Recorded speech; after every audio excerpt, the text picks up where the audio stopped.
সামাজিক যোগাযোগ মাধ্যমে সম্প্রতি একটি ভিডিও ব্যাপকভাবে ভাইরাল হয়। ভিডিওটিতে দেখা যায় এক যুবক বিদ্যুতের খুঁটির ওপরে উঠে তার কেটে দিচ্ছে। সঙ্গে সঙ্গে এই দৃশ্য ঘিরে নানা গল্প ছড়াতে শুরু করে। বেশ কিছু অনলাইন পেজ ও গণমাধ্যম শিরোনাম করে জানায়, প্রেমিকার ফোন রিসিভ না করায় রাগে ওই যুবক পুরো এলাকার বিদ্যুৎ লাইন কেটে দিয়েছে।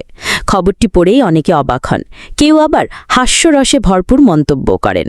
সামাজিক মাধ্যমে ছড়িয়ে পড়া এমন সব প্রতিক্রিয়ার কারণে বিষয়টি আরও আলোচিত হয়। কিন্তু আসল সত্য ছিল একেবারেই ভিন্ন। ভারতের আসাম রাজ্যের নিকাশি এলাকায় ধারণ করা এই ভিডিওর মূল চরিত্র আসলে কোনো বেপরোয়া প্রেমিক নয়, বরং একজন বিদ্যুৎ কর্মী। তার নাম আনওয়া হুসেন। তিনি নিয়মিত দায়িত্বের অংশ হিসেবে বিদ্যুতের পুরনো হাই টেনশন তার অপসারণ করে নতুন সংযোগ বসানোর কাজ করছিলেন। ভিডিওটি সেই মুহূর্তে ধারণ করা হয় এবং পরে সেটিকে প্রেম ঘটিত নাটকীয় গল্পের সঙ্গে জুড়ে দেওয়া হয়। ফ্যাক্ট চেকিং ওয়েবসাইট ও আন্তর্জাতিক গণমাধ্যমগুলো দ্রুত বিষয়টি যাচাই করে। Latestly India Today fact check, free press journal এবং আরও কয়েকটি সংবাদ মাধ্যমের প্রতিবেদনে স্পষ্ট বলা হয়, প্রেমিকার ফোন না ধরার কারণে বিদ্যুৎ লাইন কেটে দেওয়ার খবরটি সম্পূর্ণ মন গড়া ও ভিত্তিহীন। ভিডিওর আসল প্রেক্ষাপট হল একটি রক্ষণাবেক্ষণ কাজ, যেটিকে মজার ছলে ভুলভাবে ব্যাখ্যা করে ছড়িয়ে দেওয়া হয়েছে। আমরা সাধারণ মানুষরা কত বোকা!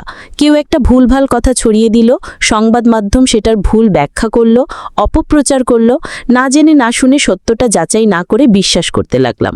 অনেকে দেখলাম কমেন্ট করল, কঠিন শাস্তি চাই। এমন পাগল প্রেমিক কোথায় পাওয়া যায়? অনেকে বলতেছে প্রেমের মরা কারেন্টে মরে না। আমাদের এই মূর্খতার অজ্ঞতার জন্য উন্নত দেশগুলো থেকে বছরের পর বছর পিছিয়ে আছি। এ ধরনের ঘটনার মধ্যে শিক্ষণীয় বিষয় রয়েছে। ভাইরাল হওয়া প্রতিটি খবরকে অন্ধভাবে বিশ্বাস করা উচিত নয়। এখনকার সময় সামাজিক মাধ্যমে মজার ছলে বা দর্শক টানার জন্য অনেকেই গল্প বানিয়ে দেয়, শিরোনামে নাটকীয়তা যোগ করে। তাই কোনো খবর দেখলেই আগে নির্ভরযোগ্য সূত্র থেকে তার সত্যতা যাচাই করা প্রয়োজন। না হলে আমরা অজান্তেই ভুয়া তথ্য বিশ্বাস করে তা আরও ছড়িয়ে দিতে পারি।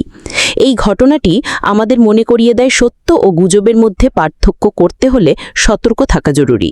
সোশ্যাল মিডিয়ার শিরোনাম যতই চটকদার হোক না কেন, প্রকৃত তথ্য খুঁজে বের করাই দায়িত্বশীল আচরণ। কড়া কথা ব্যবহারের জন্য দুঃখ প্রকাশ করছি। ইনশাল্লাহ সত্য জানাবো। সাবস্ক্রাইব করে পাশে থাকুন।